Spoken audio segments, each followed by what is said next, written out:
क्या क्या मतलब मैंने कंसेंट दे दिया?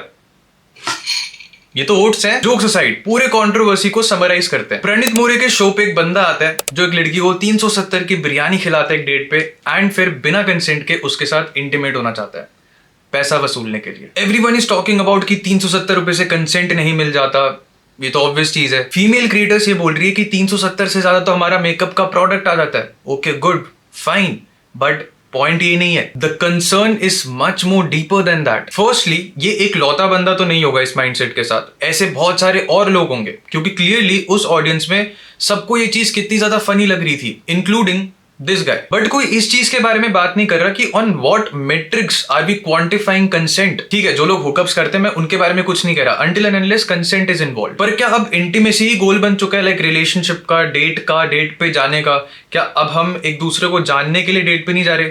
क्या हमारा एक लौता ही गोल हो चुका है ये कि हमें सिर्फ इंटीमेट होना है? मैंने 370 क्या, मैंने 37,000 भी खर्चे होते, हाँ मेरे को हिंदी नहीं आती, मैंने अगर 37,000 भी खर्चे होते तो उसको वसूलने की क्या बातें हो रही हैं ये कि मुझे पैसा वसूल करना है? क्या करके? इंटीमेट होके? मतलब this is a genuine question I am putting up. क्या क्या अब यही गोल रह चुका है? ये जो वीडियो, चलो ठीक है, एक ना बेनिफिट ऑफ डाउट दे देते हैं कि प्रणीत मोरे ने हो सकता है कॉमेडी शो के फ्लो में उससे मिस हो गया हो, ठीक है, 5 बार 6 बार, जितनी भी बार उसने शो पे मिस कर दिया उसको पॉइंट आउट करना। पर भाई ने वीडियो को एडिट तो किया होगा। अगर उसने नहीं किया होगा तो उसकी एडिटिंग टीम ने तो किया होगा, और एडिटिंग के टाइम पे एक वीडियो को 100 से 200 बार देखा जाता है। और भाई इतनी बड़ी तो वीडियो भी नहीं है, 60 सेकंड की तो रील डलती है इंस्टाग्राम पे। तुम्हारे पास 60 सेकंड्स नहीं थे ये रिव्यू करने के लिए कि क्या हमें ये वाला वीडियो इंस्टाग्राम पे डालना चाहिए या फिर नहीं? अब बहुत लोग ना ये बोलेंगे कि ठीक है यार कि इस बंदे की जॉब चली गई, इसको जॉब से निकाल दिया, प्रणीत मोरे ने अपॉलॉजी दे दी, अब तू क्या लेगा भाई? एक बार को लेटेंट वाली कंट्रोवर्सी याद करो। उस टाइम पे क्या हुआ था? रणवीर इलाहाबादिया के एक जोक से, जिसका वास्तविक दुनिया से कोई लेना देना नहीं है, उसकी वजह से सिर्फ उसको नहीं, उसके साथ अपूर्वा, ठीक है, समय रैना, आशीष चंचलानी, जिस बंदे ने कुछ बोला तक नहीं था, उसको कितना बैकलैश फेस करना पड़ा था, पुलिस कंप्लेंट्स, FIRs और पता नहीं क्या क्या। पर इस कॉमेडी शो में जो बोला गया है उसका वास्तविक दुनिया से लेना देना है, तो इतना आउटरीच का डिफरेंस क्यों है? मतलब आई गेट इट कि Ranveer is more popular than this guy, तो ऑब्वियसली आउटरीच डिफरेंस आएगा। पर आशीष चंचलानी, जिसने उसने तो कुछ बोला भी नहीं था, उसको क्यों बैकलैश फेस करना पड़ा? फिर बात अगर अपॉलॉजी की है तो let's pull up the apology. ये देखो, you can pause the video and read it.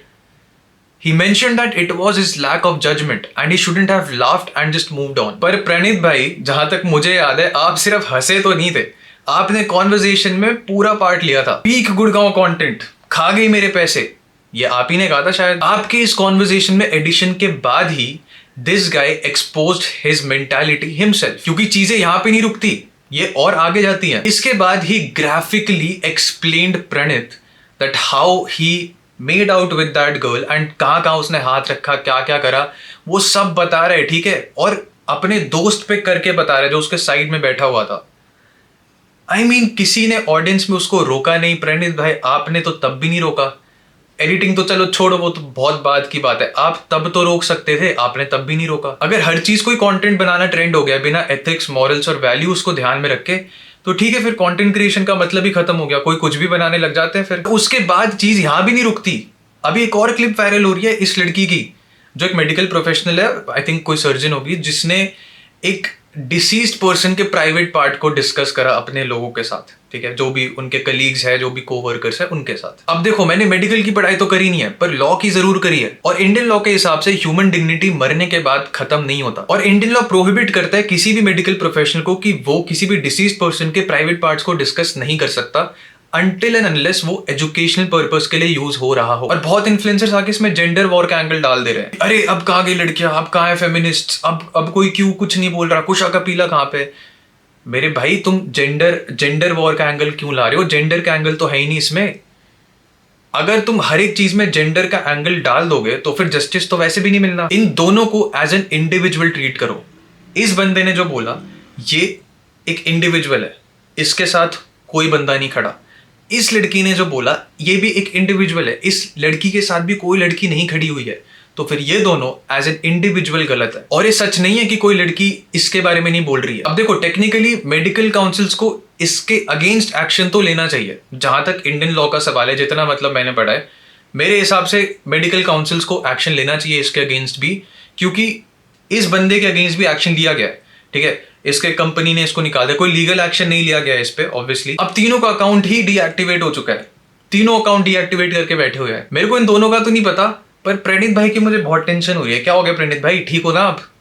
Biryani तो नहीं खिला दी किसी ने? All right, that's it for today's video. I hope कि इस वीडियो का जो मैसेज है वो तुम तक सही तरीके से पहुंचाओ।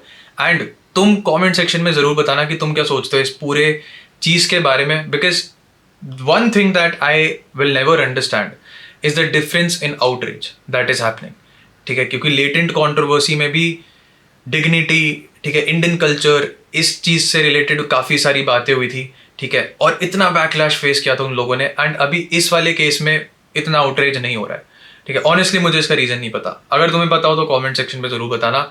मैं मिलता हूँ नेक्स्ट वीडियो में, तब तक के लिए पीस आउट।